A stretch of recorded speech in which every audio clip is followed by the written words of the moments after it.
Assalamualaikum warahmatullahi wabarakatuh. Kabar gembira bagi umat muslim Jakarta yang ingin menunaikan ibadah kurban. Dalam menyambut Hari Raya Idul Adha tahun 1446 Hijriah tahun 2025, lapak sapi kurban termurah di Jakarta kembali dibuka.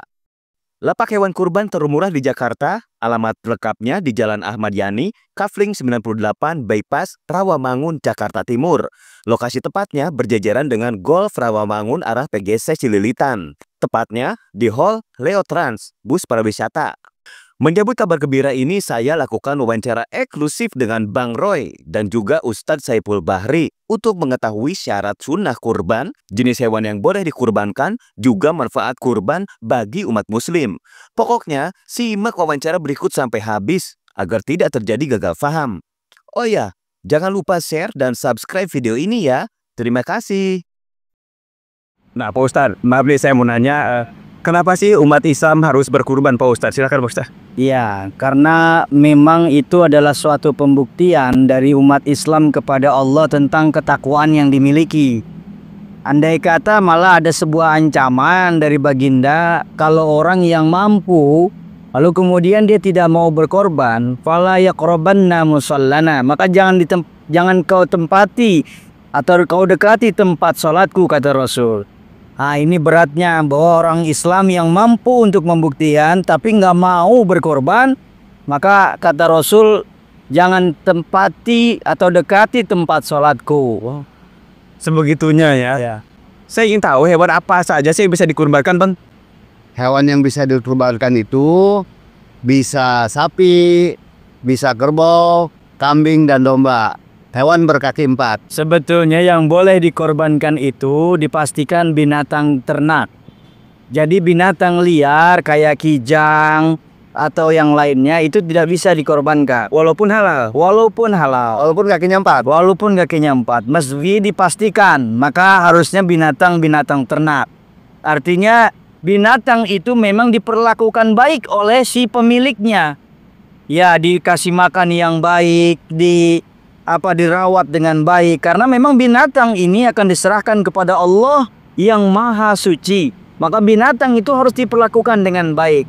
Jadi yang boleh dikorbankan adalah sapi, unta, Oh iya, betul, kambing, ya, domba, nah itu boleh dikorbankan. Kerbau boleh dikorbankan. Wah, pencerahan bener-bener deh.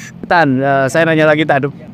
Bagaimana sih tata cara penyembelihan hewan kurban sesuai dengan syariat Islam nih? Kan saya belum tahu nih mungkin. Ya, kalau tata cara penyembelihan, yang pertama memang disunahkan untuk menajamkan alat sembelih sebelum digunakan untuk eksekusi. Dan tidak boleh dilakukan di depan binatang yang akan dikorbankan. nggak boleh kelihatan Nggak boleh. sapi yang lain. Ya, itu yang pertama. Yang kedua, orang yang menyembelihnya harus muslim, gitu, dan mengucapkan Bismillahi Allahu Akbar. Yang ketiga, sapi yang akan disembelih dibaringkan di tubuh yang ke sebelah kiri dan sunnah menghadap kiblat. Nah, itu mungkin sedikit tentang tata cara bagaimana menyembelih hewan kurban. Nah, sekarang Bang Roy izin, ini di lapak sini menyediakan jasa penyembelihan hewan kurban nggak? Di lapak sini menyediakan, akan tetapi maaf, tempatnya tidak di sini. Di mana? Di RPH kita, RPH Cilangkap. Di Cilangkap. Kita menyediakan pemotokan dari hari Jumat tanggal 6 Juni, insya Allah, hari Jumat, Sabtu, Minggu, dan terakhir hari Senin. Cuman hanya sampai dengan dohor. Itu bisa nyambung dari hari Jumat, malam Sabtu, hari Sabtu, malam Minggu, dan malam Senin sampai dengan hari Senin. Tapi sebelum dohor ya, asik namanya saja. Betul. Apa boleh itu? Boleh. Hari keempat, tapi hanya sampai dengan dohor. Betul. Silakan, Sat. Iya. Ya, itu memang disunahkan tanggal 9, 10, 11, dan 12 dari bulan Dzulhijjah. Artinya kalau memang tanggal 12 Dzulhijjah itu hari Senin, maka hari Senin masih boleh untuk menyembelih hewan kurban. Nah, ini pertanyaan sedikit. Terus tata cara bagi hewan kurbannya itu gimana, Pak Ustadz? Ya, Sebetulnya pembagiannya itu yang pertama dibagi sepertiga untuk orang yang mengkurbankan hewannya untuk melaksanakan sunnah kurban. Jadi boleh dia sepertiganya untuk memakan binatangnya. Nah, sepertiga yang lain diberikan kepada orang-orang fakir, orang-orang miskin. Orang miskin ya? Ya, terutama di sekitar tempat di mana binatang itu dikorbankan. Nah, yang ketiga, ada pendapat bilang boleh dipergunakan untuk orang-orang yang kaya. Diberikan kepada orang-orang yang kaya boleh saja. Karena ini adalah bentuk daripada sedekah. Nah, Gitu. izin punten Pak Ustadz ya. Ngomong-ngomong soal miskin dan kaya, ini bagaimana dengan saudara-saudari kita yang memang uangnya belum cukup gitu kan, tapi pengen berkurban, tapi bikin kurban gimana Pak Ustadz? Oh ya, ya. Al-Imam Said Sabiq menerangkan dalam bukunya, boleh melakukan ibadah kurban kalau memang belum mampu membeli 1 ekor sapi sendirian, boleh dengan cara urunan. Urunan Ya, kolektif pangan, betul. Nanti setelahnya berhubungan dengan saudara saya, gitu. Insya Allah nanti beliau yang akan membantu bagaimana bisa menyembelih hewan sunnah kurban untuk Allah Subhanahu wa Ta'ala. Ini pertanyaan terakhir bonus lagi, karena ini saya semakin banyak bertanya, saya semakin banyak berbagi juga buat teman-teman yang lihat tayangan ini ya. Pak Ustadz, saya sering mendengar bahwasanya kurban itu jadi wajib, hukumnya itu gimana dan karena apa Pak Ustadz? Ya, yang pertama kemungkinan dia bernazar. Ya, kalau dia bilang kalau saya mampu beli mobil itu, insya Allah saya akan berkurban. Maka kurban. Atau kalau tanah saya laku, berkurban. Betul Bang Roy, itu juga bisa menjadi nazar, dan itu korbannya wajib. Dan dia tidak boleh memakan binatang yang dia kurbankan. Makin terang benderang. Aduh, ini terlalu panjang kita wawancara. Akhirnya saya tahu banyak hal pelajaran dari Pak Ustadz. Terima kasih banyak. Dan Bang Roy, melalui video ini saya juga ingin berbagi dengan kawan-kawan yang berbagi dengan saudara-saudari yang melihat tayangan video ini. Mungkin sepatah 2 patah kata sebagai closing statement. Silakan Bang Roy.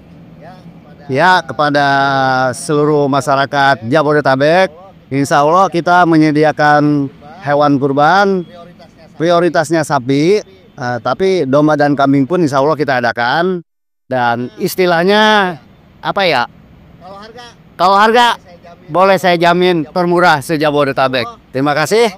Wassalamualaikum warahmatullahi wabarakatuh. Nah, buat Pak Ustadz nih, mungkin saya kadang-kadang lupa tanggal, lupa hari, sampai lupa bahwa sebentar lagi Idul Adha. Dan mungkin sepatah 2 patah kata untuk mengingatkan saya dan saudara-saudari saya biar ingin berkurban. Ya, silahkan Ustadz. Menurut baginda Rasul, man wajadalahu sa'atan falam yudhi fala yaqrabanna musallana. Barang siapa yang mampu untuk berkorban, lalu kemudian dia tidak mau berkorban, falam yudhi, dia nggak mau berkorban, fala yaqrabanna, maka jangan kau dekati musallana, tempat salatku. Artinya ancaman bagi Rasul buat orang-orang yang sudah mampu berkorban lalu tidak mau berkorban. Maka orang-orang ini dibenci alias tidak didekati oleh baginda Rasul dan diusir dari Madinah. Nah, inilah ancaman dari baginda Rasul.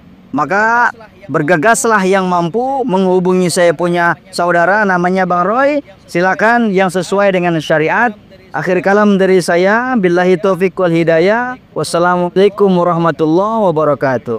Waalaikumsalam warahmatullahi wabarakatuh. Dan closing statement dari saya, namanya usaha, di mana-mana juga orang banyak yang sedang berusaha, dan ini satu tempat yang memang hari ini saya berada di sini di Jalan Ahmad Yani, di samping Golf Rawamangun, arah bypass, jalur kiri ada. Nanti saya akan hashtag juga dan saya akan sampaikan ke saudara-saudari di mana lokasi tepat dan alamatnya seperti yang tertara di dalam video ini.